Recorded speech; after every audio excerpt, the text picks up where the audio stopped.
അമേരിക്കക്കെതിരെ surprise ആക്രമണം നടത്തിയിരിക്കുകയാണ് ഇപ്പോൾ Iran സിറിയയിലുള്ള അമേരിക്കയുടെ വളരെ പ്രധാനപ്പെട്ട തെനഫ് എന്നറിയപ്പെടുന്ന ഭാഗത്തുള്ള എയർബേസിലാണ് ആക്രമണം നടത്തിയിരിക്കുന്നത്. ഇറാന്റെ IRGC ഇപ്പോൾ പ്രഖ്യാപിക്കുന്നത് surprise strike on special operation centre. അമേരിക്കയുടെ തെനഫിലുള്ള സ്പെഷ്യൽ ഓപ്പറേഷൻ സെന്ററിലാണ് ആക്രമണം നടത്തിയിട്ടുള്ളത്. US-ന്റെ മിലിറ്ററി ബേസ് ആയ തെനഫ്, സിറിയയിലുള്ള തെനഫിലാണ് ആക്രമണം നടത്തിയത്.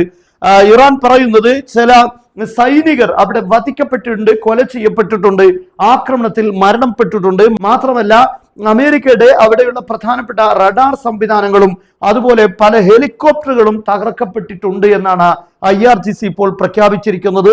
ഈ ഒരു ആക്രമണം ഇതുവരെ സിറിയയിലുള്ള തെനഫിൽ ഇറാൻ ആക്രമണം നടത്തിയിട്ടില്ല.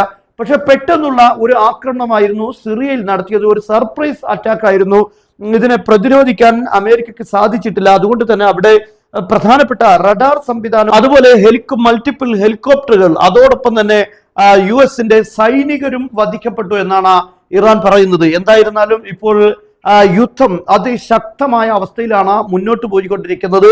അമേരിക്ക ഇപ്പോൾ ബന്ദർ അബ്ബാസിനോട് അടുത്ത ഭാഗം പ്രദേശങ്ങളിലെല്ലാമാണ് കൂടുതൽ ആക്രമണം നടത്തുന്നത്. ഖൂസിസ്ഥാൻ അതുപോലെയുള്ള പ്രദേശങ്ങളിൽ കൂടുതലായ ആക്രമണങ്ങൾ നടത്തുന്നു. മാത്രമല്ല അതിൽ പ്രധാനമായും മിലിറ്ററി ഇൻഫ്രാസ്ട്രക്ചറുകൾക്കപ്പുറം സാധാരണ ജനങ്ങളെ ബാധിക്കുന്ന പ്രധാനപ്പെട്ട പാലങ്ങൾ, അതുപോലത്തുള്ള അടിസ്ഥാന സൗകര്യങ്ങൾക്ക് നേരെ അമേരിക്ക ആക്രമണം നടത്തുന്നു.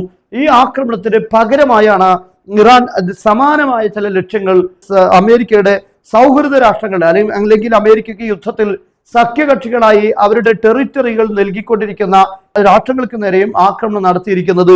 എന്തായാലും യുദ്ധം ഇപ്പോൾ കുറയുകയല്ല, അത് മൂർധന്യാവസ്ഥയിലേക്ക് ഉയർന്നുകൊണ്ടിരിക്കുന്നതാണ് നമുക്ക് കാണാൻ സാധിക്കുന്നത്. ഓരോ ലക്ഷ്യങ്ങളെയും പുതിയതായി ഇറാനും അമേരിക്കയും കണ്ടെത്തിക്കൊണ്ടിരിക്കുകയാണ്.